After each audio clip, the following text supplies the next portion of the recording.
Welcome back to another episode of Rich Dad Stockcast. I'm your host, Denney, and as always, if you're here to sharpen your financial skills, you are in the right place. Today, we've got an exciting episode for you: how investors are getting less value in their investments and how you can change that. Now, before we dive in, don't forget to like, subscribe, and drop a comment below. Your feedback helps us to bring you more of the content that you want to hear. And for those looking to sharpen their financial knowledge, be sure to visit stockcastbonus.com for exclusive resources to help you on your journey. Now, joining us today is our Rich Dad expert, Andy Tanner. Andy, it's always great to have you with us.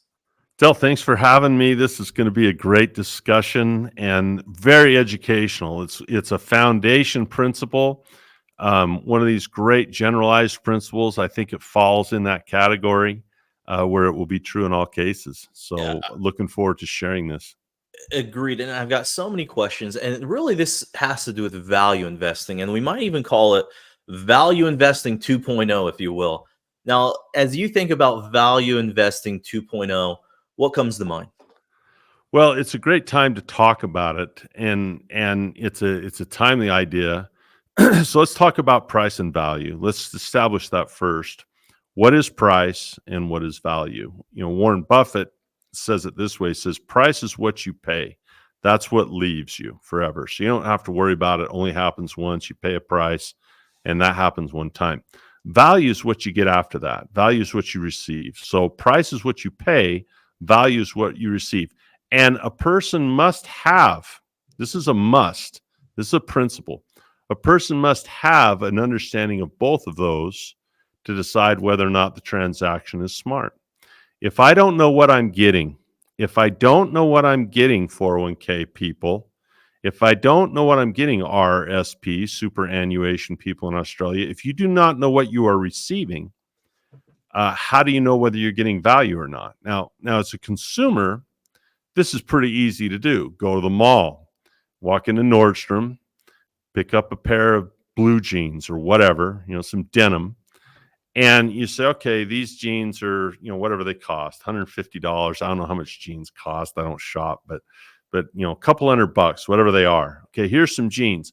I know I'm paying $200, and that's what I'm paying. And I clearly know what I'm receiving. I'm getting a pair of pants. I'm getting some breeches, as my grandpa used to say, right? Some breeches. And so you're very, very clear as a consumer when you drive through, I don't even know. Warren Buffett goes to McDonald's. I don't go to McDonald's. I can't stand McDonald's, but you go through the drive-through and you say, supersize me. You kind of know the size of the drink and the size of the sandwich and the size of the order of fries. You know what you're getting. The value meal, right, is what they call it. That's what you receive. Well, one of the challenges that people have with stocks is, and real estate and anything, is understanding what they're receiving. They're going to pay something and they have no idea what they're getting for it. They're paying a price in ignorance of what the value is or is not. And that's what we're here to talk about today, is having a clear understanding of, I'm paying price. So for example, let's say a person in the United States, my home country, is in a 401k. And they're going to make a contribution of, $500, let's say, out of their paycheck goes to 401k, a certain percentage. So, okay, I just spent $500 in my 401k. What precisely, exactly, and in detail did you get for that $500? What'd you buy? Do you know what it's called? Do you know how much of it you got? Do you know what it does? You just know $500 left.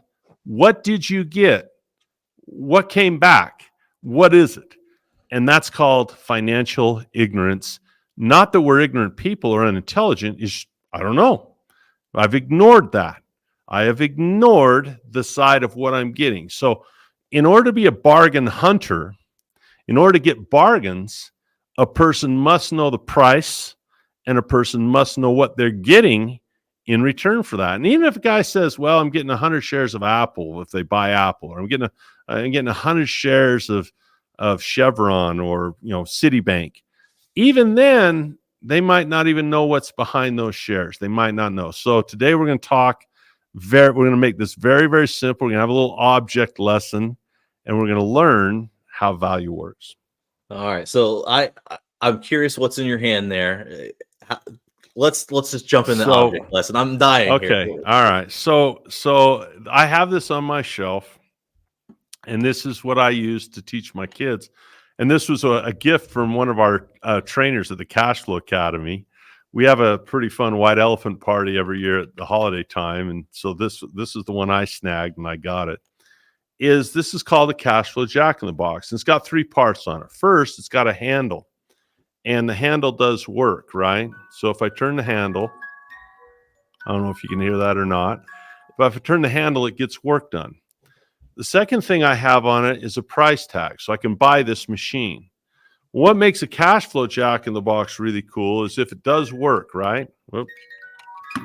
Okay, cash comes out. And so for the listeners, the Jack in the Box popped out. There you go. Yeah, we have a Jack in the Box, but instead of a clown or a puppet, we have cash coming out of here, right? We've got money comes out of this thing. So you have 3 parts. You have the price, you have the cash flow, and you have the work and that got done for people. Okay. So this is pretty easy. Let's say that this cash flow Jack in the Box produced $1 per year. So now you know what you're getting.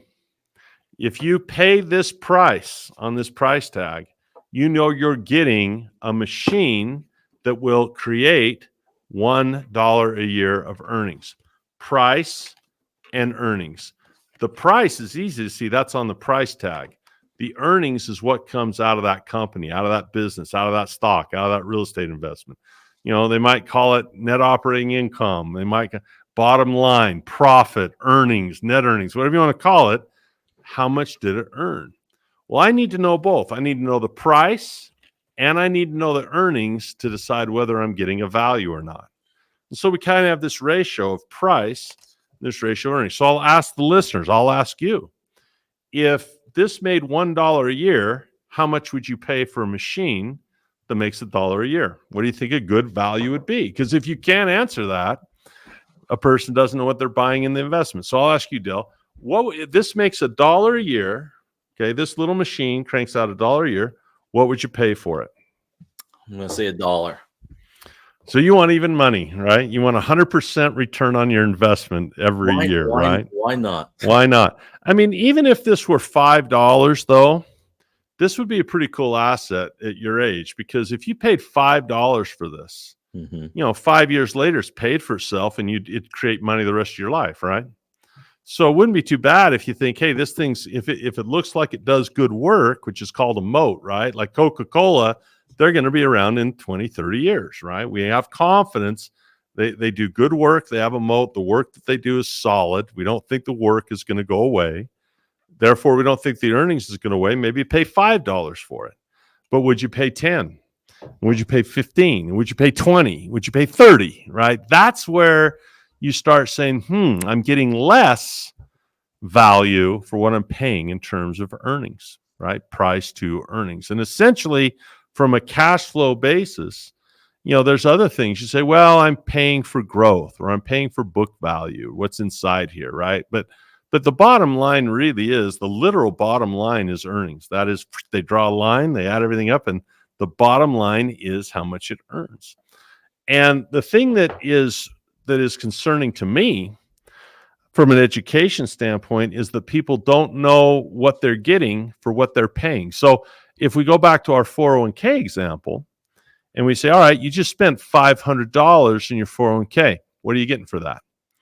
Can you give me an earnings? Can you tell me what this looks like? Like, I could go to, Kim Kiyosaki, Robert Kiyosaki, Kenny McElroy. They can tell me exactly what this is. They can say, well, we paid this amount of money, and this is the cash flow that we get each month for it. They can do that. Or we borrowed this amount of money and paid for this, and this amount of cash flow actually pays our debt too and to spare. They know exactly what they're getting for what they're paying. I can tell you with the stocks I buy exactly what I'm paying and exactly what I'm getting every single time before I buy, every single time. So if a person wants to learn how to get a lot of value in their life, they've got to know the price, sure, but that doesn't mean much by itself. What am I getting in return? That is really good. Now, thinking about value, I think about the grocery store. Things are getting more and more expensive. I think we all feel the heat that comes along with that. I think cereal boxes are getting smaller and the prices are staying the same. Stagflation. Right? A Yeah, little you're bit of paying more. That's a great analogy, Dale. You're paying more and you're getting less. You're paying more and getting less. So what do I do in the day that the cereal boxes are getting shorter? How can I how what moves can I make? How can I understand this better? I saw a tweet that you had the other day, and it was really interesting about price to earnings. Can you explain more about value Yeah, investing we 2.0 in yeah, that let's aspect? let's do that, and maybe that'll be a great way to go into the break. We'll ask our team behind the scenes, go to my Twitter account and find this. And I tweeted this out, and this is a chart that's going to show exactly how much we pay for a dollar in the S&P 500. In other words, if you took the S&P 500, all those companies that makes a dollar, this is what we're paying for it. Beautiful. So this is pretty simple. The mean on this is about 17, 15, 16 is the mean. And you can see right now we've only been higher one other time in history, which is the .com. Now think about that for a minute. Why in the year 2000 at that highest peak, why was it so high? We were paying about $40. Why would someone pay $40 for a dollar? Well, back in the .com, remember, we had a lot of technology companies that were making no money. In other words, you were paying price and there were no earnings. It was all vaporware. It was all a plan. It was all something hopeful in the future. You had all kinds of companies in the .com where you paid price, but you had no earnings. You didn't have anything in there. And that leaked into the S&P. Certainly prices went really, really high and the earnings weren't there to support them. So right here, this $36.72 that I've marked as of this, of this chart, that means that people are paying $36.72 in price to get that $1 out of the S&P each year. That's a huge thing to think about if you're in a 401k, isn't it true? I mean, Warren Buffett, I tweeted this. Warren Buffett is a bargain hunter. He's going to find stocks that are very low on that chart. I mean, wouldn't it be amazing? You see down there where the best bargains were, 10, 10, 8, 11. Imagine paying triple or double what the median was, right? We're paying roughly twice as much for that dollar as we have over the last 100 years. And I think if I'm a 401k person, I've got to think two things. If I'm just throwing $500 a month in this and I'm getting some bonds and some equities, well, how many shares am I getting now at these higher prices? Obviously, I can't buy as much Apple share with $500 as I could 10 years ago or 5 years ago or last year, right? You just can't. And so people are spending more to get less instead of being a bargain hunter. The other thing I'll say before we go into the break is how much intelligence does it take to simply buy the S&P? And the answer to that is none. A monkey could do that. A low-level primate can do that. They just point and say buy. It does not take any intelligence to simply diversify and buy the S&P. Well, the downside of that is if the S&P is not giving us a great value right now, and from an earnings standpoint, PE standpoint, it's one of the worst values you could ever have.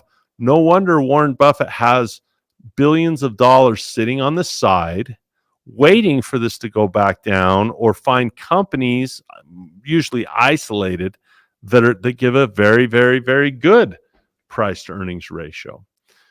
His mentor Benjamin Graham, he said we want to pay for a couple of things. We want to pay for earnings and we want to pay for growth. Those are the things we want to pay for. Well, we're going to have a lot of growth to justify this, and those earnings are going to have to really come online to justify these prices. I would rather find a company that's a bargain than buy a market that is not. And that's one of the risks of diversification, is you could be paying a lot and getting very little in the name of diversification, rather than really bargain hunting and finding, oh, this is a great cash flow jack in the box here. So maybe that's a good thing to take us into break. I think you're right. I think this is a good way to we'll go deeper into this in just a second, but let's take a quick break. Guys, don't go anywhere. We just scratched the surface on value investing 2.0. Stick around. So far, it's been great. I needed a source where I could really enrich my education through stocks. I didn't really have an avenue for it, and it's helped me a lot. The simplicity has really gotten me on the track to where I enjoy the learning, as well as it's really solidifying in my mind. And like, they're not just trying to sell you something, they really care about the people that are in the course, and they really do care about you and your personal goals, and what you want to do is to help you and your family and whatever your goals are in life through that. So it's really been great. Welcome back to Rich Dad's Stockcast. I'm Denney, and we're here with our expert Andy Tanner, and we're exploring value investing 2.0. Now, we've jumped into this. We're very excited now, but before we jump right back to Andy, don't forget to visit stockcastbonus.com for free resources that can give you an edge in your investing journey. Now, Andy, let's get back into it. We started breaking down a chart here. Very excited here on value investing 2.0. We understand the problem. It's the value, right? We're getting less and less and less these days. So what do we do about it? Like, how do we, now that we know the problem, what truly is the solution? Well, before we dive into a solution, I think there's a great question that might be asked. Someone might say, well, wait a minute. If stocks are expensive and they're at all-time highs, my 401k balance should be high, right? It should be really exciting to me because, hey, the higher the prices go, the more value I have in my 401k, right? No, not necessarily. Couple of things to think about on that. Okay. First of all, if you look at what you'll need in retirement, you're going to need cash flow. You need to be able to have money that is spendable. And so, that can be an hourglass. Another thing to think about is, do people really have that large of a balance? Now, this is very interesting. You're going to pay fees to buy these stocks, right? In a 401k, you're going to pay fees. That sucks up your compounding power. So let's look at what the actual numbers are. If a person looks in their 401k and they got $10 million, congratulations. What are you even watching this for? Go enjoy your money. Go sit on a beach and drink something with an umbrella in it. But the vast majority, not a small minority, a vast majority of 401k and RSP and super owners around the world, they don't have near the money they need. Think about this. This is crazy. Vanguard just came out with a report. It's called How America Saves. You can Google it. They come out with it every year. It's one that I get every year. And you go on page 50 something, 48, 58, somewhere in the 40s, 50s. It'll have a demographics chart. And it'll show how much people actually have. And the median balance is about 80 grand for those 55 to 64. It's even lower than that for people over 65. They don't have any money. So what's wrong with this? You have the market all-time highs, and yet the balances don't reflect that. So that's another thing to consider, is if you look at your 401k, I don't care what the stock market says, you have what you have. But this is what's even more important. If you can decipher the difference between the price, because this is all you see in your 401k, you might not have any value behind that. And that's what a bubble is. A bubble is when the prices are big and the value is small. A bubble means things are overpriced. A bubble means we have large prices and nothing behind it. If you look at a guy like Bernie Madoff, okay, he had prices on things and there was nothing behind it. And so a person would look at their statement with Bernie and they would see prices. They did not know what was actually being purchased, which was nothing. They did not know what was behind those prices. And so with a guy like Bernie Madoff, you might go home with your spouse and say, look at my statement with Bernie. I have so much money here. Look at these prices. I have so much here. But what was it attached to? Well, it wasn't attached. So one of the dangers you have if you have a 401k, and you say, oh, look how big my balance is right now. You look at that Shiller PE ratio and you think, wow, there might not be anything behind those prices. That's what a bubble looks like. And if you look at that chart and you see 2000, that's exactly what you had. You had prices. Yeah, let's bring that back up. If you look at the peak in 2000, you had prices with nothing behind them. That's exactly what a bubble looks like. That is a bubble. We're looking at it right there.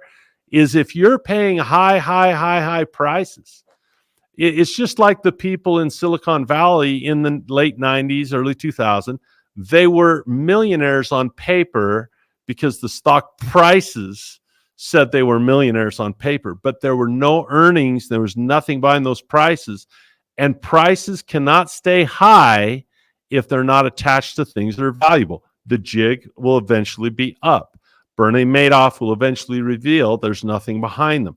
Here we could see in the bubble of 2000, there wasn't any earnings. There wasn't any real production behind those prices. So it's so dangerous for a person with a 401k to see their balance go up if they don't know what's behind it and they don't know what value is or is not there behind those prices. Because prices are what make bubbles. Value never makes a bubble. It's always a price that makes a bubble. The definition of a bubble would be high prices with no value behind it. That would be it. So whether it's a Bernie Madoff bubble or it's a tech bubble or it's a subprime meltdown type of bubble, when we have high prices and there's nothing behind it, that's why subsidies can be dangerous, is if you just give people money and it drives the price higher. Now, let's say we're going to give 20, 30 grand to everyone to buy a house. Great. All the house owners raise their price automatically 30 grand. The bedrooms didn't increase. The land didn't increase. The square footage didn't increase. You have a price that's no longer attached to value. That is the definition of a bubble. It's what it is. So if you see this chart and you say to yourself, if the mean or the median is 17, and we're over twice that right now, to me, that indicates that, at least historically speaking, people usually expect to get more value for the price they pay. It could actually reveal what a bubble in a 401k looks like. And so a person looking at their balance there saying, oh, look at all this money that I have. Nope, you're not seeing what's really there. You're just seeing the price. You're not really seeing what is or is not behind those prices.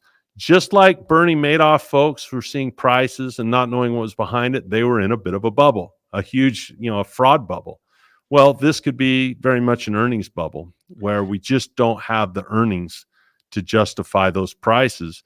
And what a scary thing for a 401k owner to look and say, gee, I've got $80,000 in my 401k. Half the people have less than that in the approaching retirement age group, and they're feeling good about 80 grand. If you look at something like this, it could be 60, it could be 50 that they actually have if you look to what was behind those investments. Right now, we're just excited about buying stocks. And so that's driving prices higher. Does that make sense, Del? It does. Now, as I look at this and think about earnings, is this at all relatable to Bitcoin? Everybody's so excited about Bitcoin, but, looking at this, is there any correlation with it? Bitcoin is going to require people to want it more than you. That's it. It's a confidence game, which is an interesting word to use. Confidence, what is a confidence man?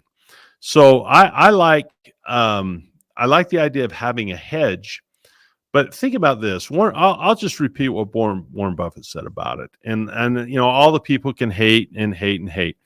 The best way to acquire Bitcoin is the same way you acquire a dollar. Earn it. Give value to someone and accept payment.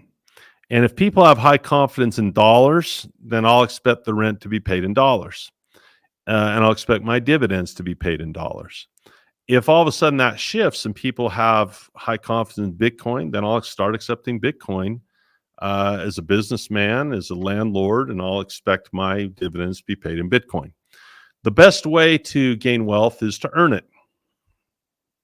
Give value to people. There's a generalized principle that says the more people that I serve, the more effective I become. And so if I can own Apple and I can put an iPhone in the hands of 300 million people around the world, that's a lot of people I serve. And Steve Jobs became very effective as a result of serving that amount of people. And so if you want to say what is behind it, well, there's a ledger that is, quadruple zillion check. That's valuable to some people. There's a decentralized idea away from a central bank that could be valuable to people. But eventually the way to make money with that is if you're going to, the only way to actually realize the value of that is to spend it. You either have to take a coin and buy a pizza and get value for it, or you have to sell the coin to someone else for some cash, which doesn't make sense because then it was cash that you really wanted in the first place. So, Warren Buffett said it this way. He said, if you gave me 1% of all the farmland, we know what's behind it. It's going to produce corn and soybeans and potatoes. So he says, give me 1% of the farmland, I'll write you a check for $25 billion right now. Write you a check because I know what's behind it. I know what it does. I know the value. I know this little handle here is going to do work, and I know it's going to produce cash flow. I know what I'm getting. I know the work that it does, and I know the cash that it produces. He says, if you give me 1% of all the real estate, he says, I'll write you a check, $25 billion. I'll write you a check. Here you go. But he says, if you gave me all the Bitcoin, I wouldn't give you anything for it, because here's the thing. What if he had all of it? What if he had every Bitcoin? Well, the only way to make money is if someone wanted to buy it from him. There's no farmland. It's some people call it a greater fool theory. I think that's harsh language. But you have to think, does it cash flow? Then why are you buying it? If it doesn't, if cash flow is king, why are you buying it? Well, you'd be buying it for a hedge. And for me, I have some gold, right? I have some Bitcoin. But for me, those things are hedges against dollars.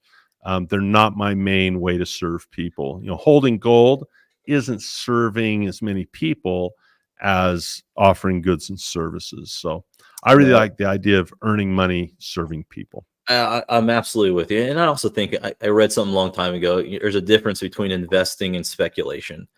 And I think that's what it could be looked at. But I want to get back to value investing. You mentioned Warren Buffett, the Michael Jordan value investing, if you will. What is, in today's economy, what are investors like Warren Buffett looking at when it comes to value investing? So one of the things we do at stockcastbonus.com is I'll often introduce people into my 4 pillars of investing. And the first of those 4 is essentially, you can also learn this by playing the Cashflow board game. You can learn it there. This is called fundamental analysis. And that's a fancy word with a lot of jargon. So let's define what that jargon is, okay? Analysis. Well, that means we're going to look carefully. We're not just going to be blind around. I can look at something and I can analyze something. Analyze means we're going to look at it very, very carefully, right? We're going to know what we're looking for. We're going to be looking at things we can measure. We're going to analyze something. We're going to look at it really carefully. Okay, so fundamental analysis. Analysis means we look at it carefully. Okay, fundamentals. Fundamentals are the basic things that really matter the most. Fundamentals are the essentials. Fundamentals are the must-haves. So, for example, we have must-have. Another word for that might be vital, right? Life and death. It's the most vital stuff. So if I go with a paramedic onto a scene and someone's not conscious, the first thing we're going to look for is the vital signs. We're going to look very carefully for things like blood pressure and a pulse. If I go into a physical with a doctor, I'm going to have, he's going to hit my knee with the hammer and see if I kick. He's going to check my BMI. He's going to check my cholesterol, my A1C. He's going to, check all this type of stuff, blood pressure, whatever. And he's going to have a list of things that make a body run well. And these are analyzing fundamentals. And just as I can tell a healthy person from an unhealthy person by metrics, BMI, A1C, blood pressure, right? You could take just those 3 metrics, BMI, body mass index, blood pressure, and cholesterol. You just take those 3 measurements and you can really get to learn a lot about what you're getting in terms of a healthy person or what you're getting in terms of an unhealthy person. So if you're going to run a marathon, you want to bet on a horse, find the horse that's going to be more valuable to you in that marathon than the one that's not. Well, business is the same way. It's the same thing. There are certain fundamental things associated with business, whether it's a real estate deal, whether it's a stock deal, whether it's a franchise deal, whatever the deal is, you analyze those fundamentals. You learn that by playing the cash flow game. That's how my kids learned it. You can learn it by taking my 4 Pillars of Investing course, right? You learn what those metrics are, and now you know what you're getting when you pay. And so that's how Warren Buffett can do this. He says, look, shooting fish in a barrel sometimes. That's why crashes are so awesome. A crash is the opposite of a bubble. Just as you can have a detachment of price from what the real value is where it's too big, you can have the same detachment where just because, greed is up here, fear is down here, right? And here's where the truth is. So if I pay too much for too little, well, I can also pay just a tiny bit and get a lot. That's why crashes are the best times to buy, not bubbles. Don't buy in a bubble. That's what 401k investors, in my opinion, could be doing right now. They could be buying into a bubble, buying lots here because they don't have the fundamental analysis to see whether or not they're getting a bargain. Why is Warren Buffett sitting on the sideline? He's looking around. He doesn't see any bargains, right? He just doesn't see any. When the crash happens, now I know what I'm getting for what I'm paying. So that's why he says, be greedy when other people are fearful and be fearful when people are greedy, is when prices are low, that's when value is generally higher. And that's value investing. So to answer your question, how do people learn how to find a value? The first step is to take a class on fundamental analysis so I can look at this beyond the price. If I put it out here and all I see is the price, I don't see what I'm getting. All I see is a price. I've got to bring the whole picture in and analyze what I'm actually getting, how much money it makes, how much it's growing before I understand whether I'm getting value for the price. That's it. There we go. I love that. And I need one of those cash flow Jack in the Boxes in real life. These are a hot commodity. There's a limited number of these. You kind of have to be in a pretty elite club to have one of these, man. They're pretty there fun. You go. So. I think that's awesome. Well, that's a wrap for today's episode of Rich Dad Stockcast. I hope you found this conversation on value investing 2.0 insightful. And Andy, big thank you to you for your expertise and your valuable tips. We absolutely love it. Now, remember, staying informed is key to success in any investment strategy, whether you're a seasoned pro or just getting started. And don't forget to visit stockcastbonus.com for free resources that can sharpen your financial skills and boost that fundamental analysis. We've got to boost that. Now, if you found this episode helpful, make sure that you like, that you subscribe, that you leave a comment below. Your feedback helps us to create more of the content that you want to hear. And don't forget to share this episode with your friends and family who could really benefit from this knowledge. And thanks for tuning again for Rich Dad Stockcast. Until next time, stay smart, stay invested, and take control of your financial future. I'm Denney, and we'll see you on the next episode. This podcast is a presentation of Rich Dad Media Network.